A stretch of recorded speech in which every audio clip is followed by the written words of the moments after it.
Welcome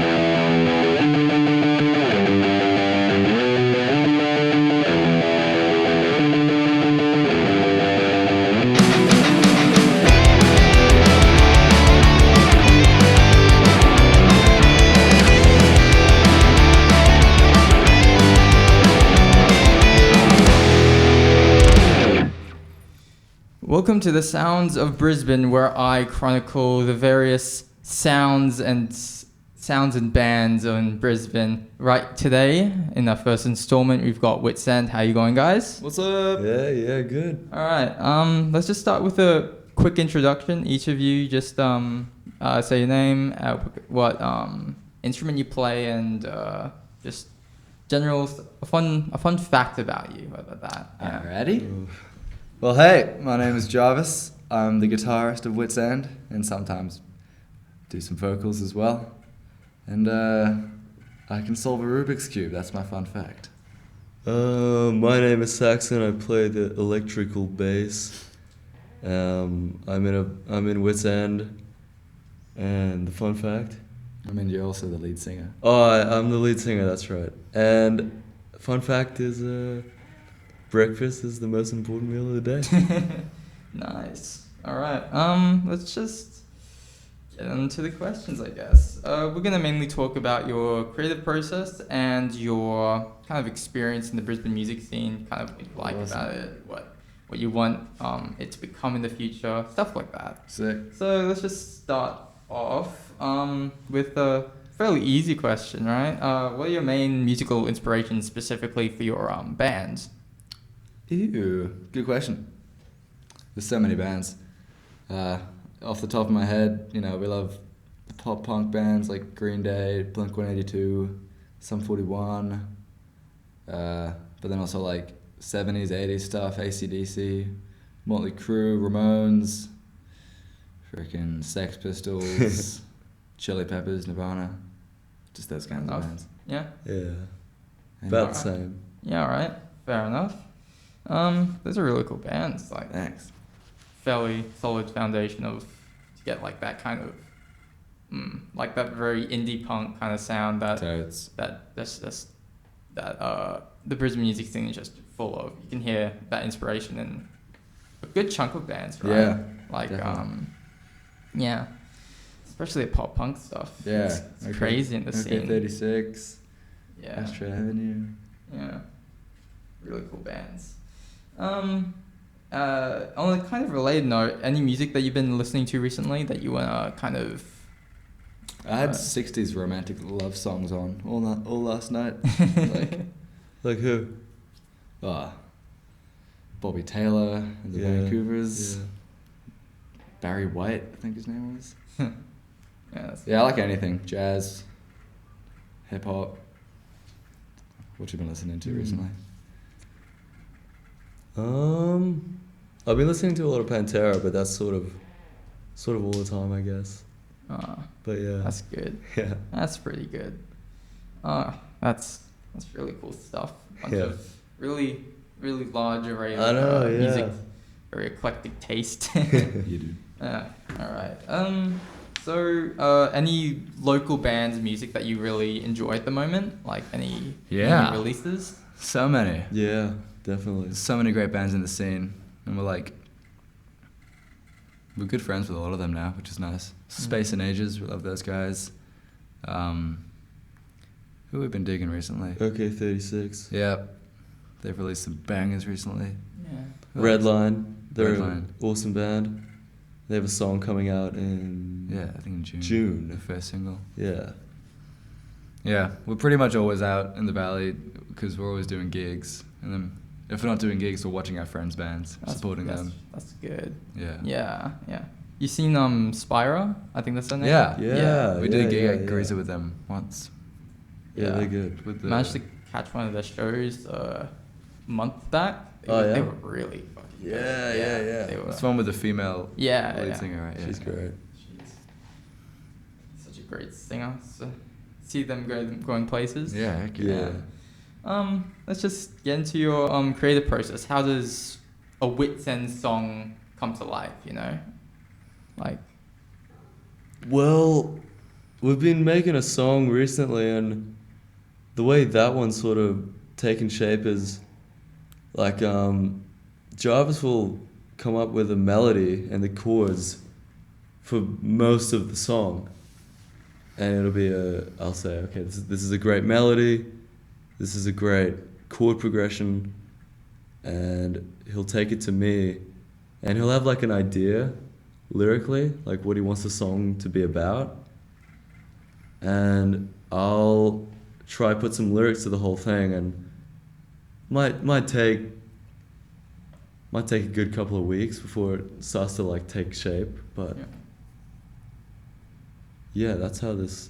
All right. Yeah, it kind of varies there. Sometimes I'll come to the songwriting session or whatever with like a fully made song, like one of our songs, "Corner of My Eye." That was all me, with like maybe like 5% of Saxon's ideas or 10%. It's good. Sometimes we're like actively collaborating on something, not like making it in the moment, which is also pretty sick.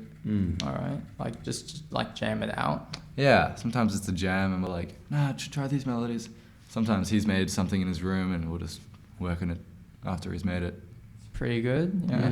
Varies. All right. So mainly like, so who would like be typically the main person that makes the lyrics? Probably Saxon. Saxon. Yeah. He's better at writing lyrics, I think. All right. It's pretty good. Yeah. So another question would be like, how did Whitt End start? Like, Well, Whitt End started in Hong Kong, where we both grew up, oh yeah. and me and Jarvis wanted a drummer, and on a magical night outside this local bar that did live music, I met this dude, and he was just sitting outside. I think he was just having a beer or something, and I was like,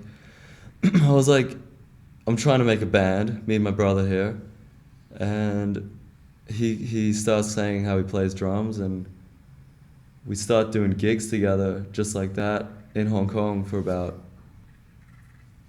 3 years before me and my brother moved to Brisbane. Yeah. And when was that? When you moved to Brisbane? That was March. yeah, March 2020. last year. Oh. So just over a year ago. Yeah, Nice. just over a year. Still fairly new here. Yeah. Stellar. Yeah, that's Yeah. pretty good. So that kind of answers this next question of how long you've been playing the scene. So you've only been playing in the scene for Yeah, like, we did our first gig in May last year. It's just like a Yeah. Wednesday night, 7 p.m. Greaser. oh yeah, Like the- oh, good old fuck yeah Wednesday. Yeah. Yeah. Okay. Yeah. Fair enough. And have you guys played in any other bands like other than Whitt End? Either like before Whitt End or like during Whitt End, like any small projects? Yeah, there's been bits and bobs here and there. Like I think back in Hong Kong mostly, I was in like a metal covers band. I did bass and sometimes guitar. I usually get pulled up for a song with some bands like OK36, our friends. Like I love one of their songs called "Don't Ask" a lot, and singer knows that, Gary. So he'll always pull me up and like I'll play guitar for that song. But besides that, not really. I mean, I've actually played drums as well for another band, Oh, like yeah? for one gig, Redline.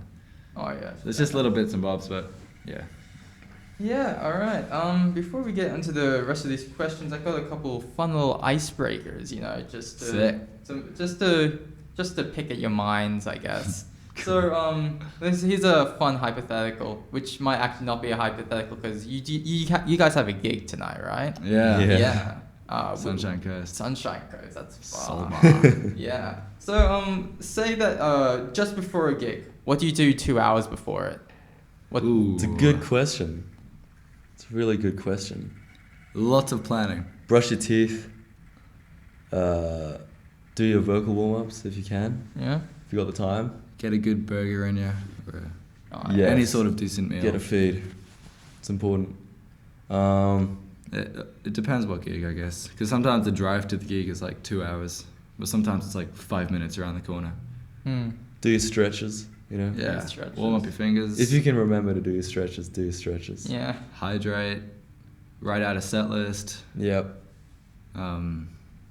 get into some good outfits, you know. Be in a good vibe, you know, like Hype yourself up. Don't be too tired, you know. try to resolve any arguments you might have had. Or just not and take it out on your guitar on stage.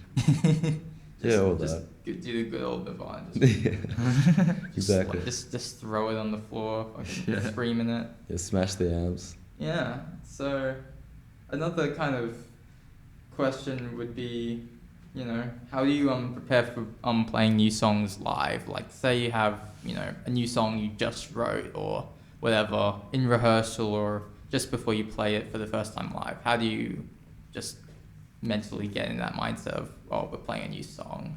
How's the audience gonna react to it? Yeah. You know. I never really thought about that.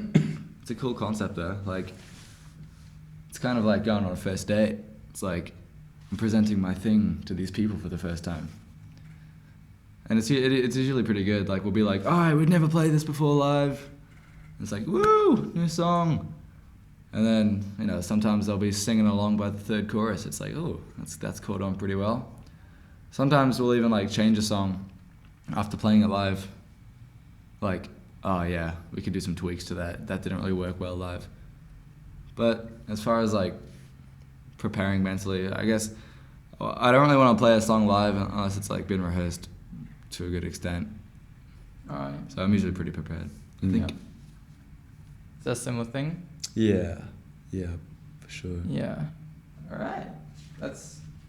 We picked your brains Yeah. quite well there. So, get another question. This is a lot more related to the music scenes as a whole, I guess. Let's just go with what has been your most memorable gig as of late? Like, what has just been the most like mind-blowing gig that you've played in? Like, what's the most? You?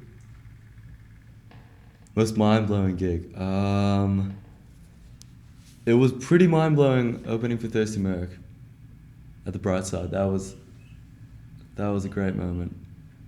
I think that was like our biggest crowd yet.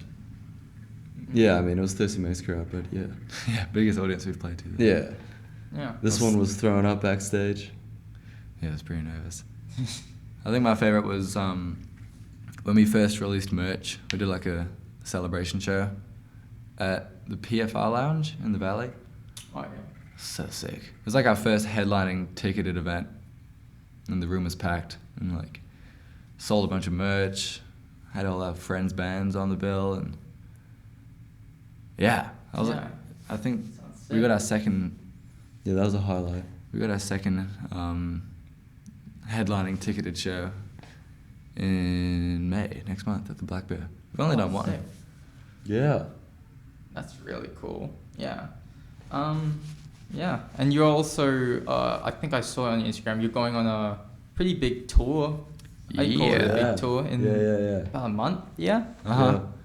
Yep. Going down to Sydney for 2 shows there. That's sick. Newcastle. Yeah, really tested the organization skills that we had. Yeah. We thought we had. Big time. Yeah. Yeah. It's going to be pretty hectic. Like, we got these 2 days. It's like 22nd of May is the Brisbane show. And then literally the day after the 23rd of May, it's like the Sydney show. So, So you just have to fucking book it to an I think we're going to drive. You're going to drive. So we want to take like the whole merch box and guitar and gear. And we want to be able to drive around Sydney too. Yeah, and we got to drive to Newcastle too and stuff like that. Wow. So that'll be a journey. Sounds like there's a lot of logistics going Yeah. into just dealing with all of that, like dealing with people from functionally the other side, from Yeah. hundreds of kilometers away, dealing with, you know, Yeah, we've had slight to be like hiccups. our own tour managers. shit. That's Yeah. cool for now. And you pretty much all handle it yourself. It's just Yeah. just the band, no outside managers or stuff. Nah. Yeah. I wish we could have some of that stuff going on, but We've worked with a couple agents before, but we don't really have anything set in stone. It's mostly just us booking the gigs. All right, fair enough. This is another question would be, what are your best tips for loading gear into the valley? Like, because everyone knows the valley is fucking painful to even just park, like Yeah. especially on a weekend when there's everyone out and all the main parkings are gone, and Yeah. you know, We always go to Mead Lane car park. Mead Lane. It's like, isn't it next to some club? Prohibition or something? I don't know. But it's just like this big outdoor area. Sometimes it's so, like, it can be so packed and you got nowhere to park. And you go to this other place, it's really far away from the venue. So it can be a bit hectic. But yeah, usually it's pretty fine. Just park, get the bass and guitar and whatever we need out of the car. All the venues are pretty close in the valley too. So. Yeah, it's pretty much all walking distance. Yeah. Yeah, like you have that everything in, was it Brunswick Street Mall? You've got like at least 4 venues, 5 venues in walking distance of Brunswick Street Mall. Rick's Bar, Black Bear, Tomcat, when it was open, Greaser. Yeah. Rick's, did I say? Yeah. Yeah, you've got PFR, couple-minute walk down the street. Susie Wong's, Brightside. Yeah. There's so much venues in that little section. And I think it's the Crowbar that's also next. Yeah. That's like. There used to be the much, zoo, I think. Yeah, that's pretty much next to. Wait. PFR? Yeah. Yeah. Next to PFR. Yeah. Same street, I think. Yeah. Yes, it's hectic in the valley. Yeah, it's just Yeah. you've got like. You gotta be switched on, that's for sure. Especially having just so much gear on your back. Mm-hmm. Yeah. Just like making sure you don't hit anyone, making sure you don't accidentally anger any drunk mates. Exactly. it's very lively. That's kind of like its charm, you know. It's like you never know what you're gonna get. Don't know what to expect. Yeah. That's Facts. probably the funnest part about the Yeah. game. Yeah. All right. What other questions do we have here? I guess what do you hope that the scene will become? You think it will become like a real big cultural mecca, like something that can really be kind of this much larger melting pot than it is like something that's truly like influential to something greater than just Brisbane, you know? Yeah. I think as long as like new bands keep coming in, which I know they will, because people are always going to want to keep making bands and creating music and sharing and being part of something, you know. People are always going to want to do that. And that's what's going to keep the Brisbane music scene alive, you know, and thriving. Yeah. Yeah? Yeah. I'm still pretty new here.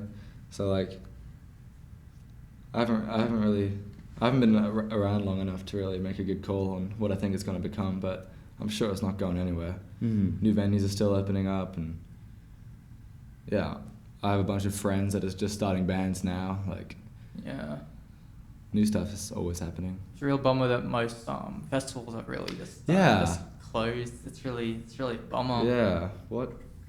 What's shut down again? Like, it's the Splendor in the Glass. Splendor in the Grass. Splendor, a bunch of other ones almost closed, but they just got recently funding. Yeah, I thought Blues Fest was gonna stop. Yeah, I think it was just on. I think I saw that it got a grant or something. Oh yeah, right. Okay. So it's good that it's gonna be still there for at least a little bit. Great. For a little bit more. But you know, on that thing of new bands, really interesting bands that you think might be like, you know, the next big thing, you know, like especially that you've gigged with or we know our friends Redline have some pretty big aspirations with what they want to do, and I think that's probably like the most important thing you can have. If you got the drive, you know, you can get anywhere. Redline, I love OK36's music. I think any band with like just an attitude of like, yeah, I'm just gonna keep going. Like, you're not really doing it for anything other than just pure passion and the enjoyment of performing and creating. Yeah, anyone with the willingness to succeed, you know. Yeah, just like, if you put your mind to it. Yeah.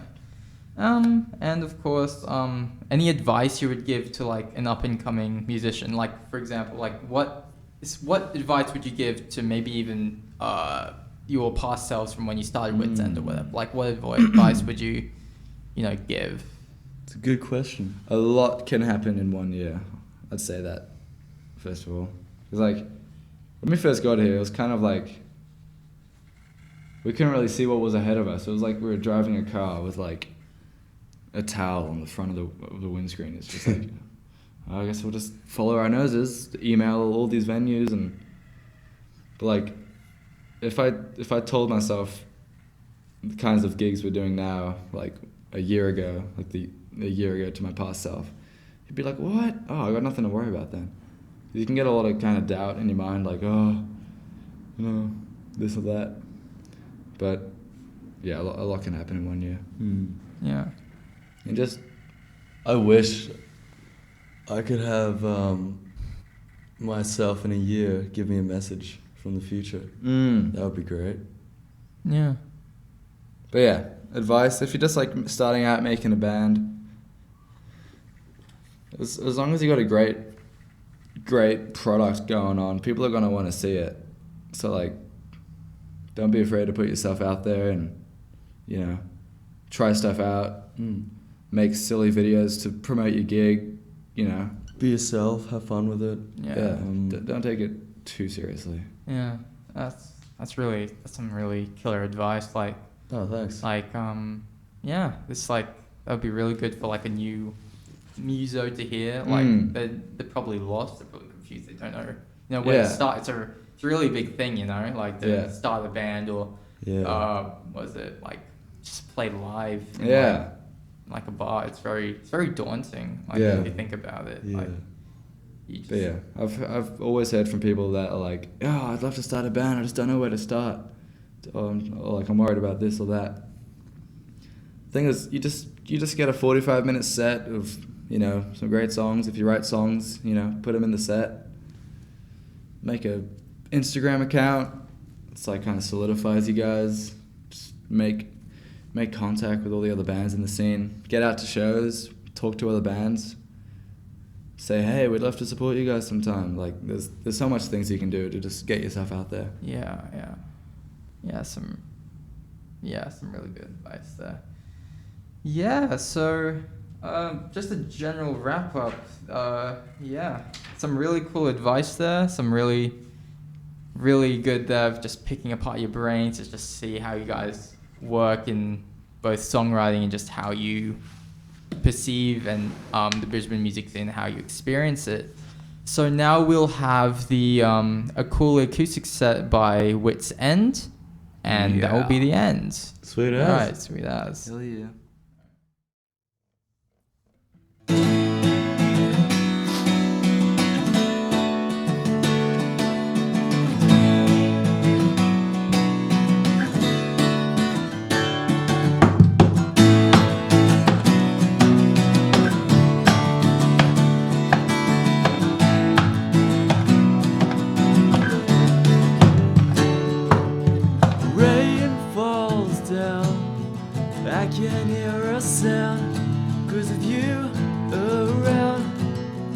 Everything feels different, ringing bells. I can't even tell. My arms are for you, and my soul is yours to sell. Oh.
same old thing. Made you this song, now it's yours to sing.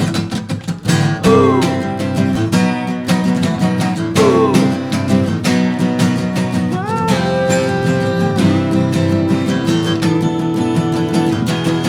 I can see you in the corner of my eye. I can see you in the corner of my eye. 'Cause it is there now and I'm in the past, going nowhere fast. I can see you in the corner of my eye. Honey, I don't know why. Falling down. I don't know why. Always down. And I don't know everything keeps falling down. And I don't know why. Bass solo.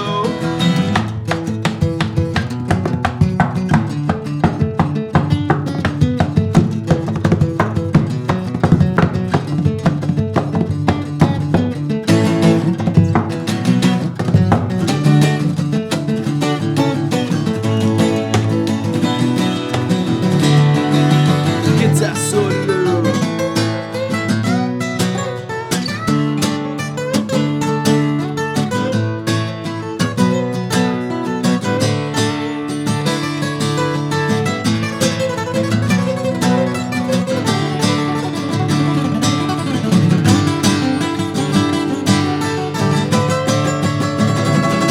I can see you in the corner of my eye.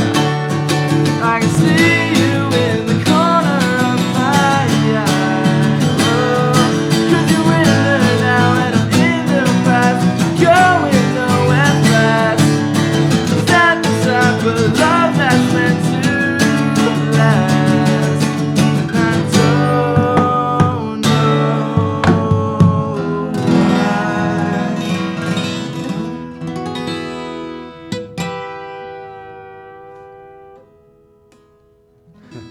Corner of my eye. Thanks, man.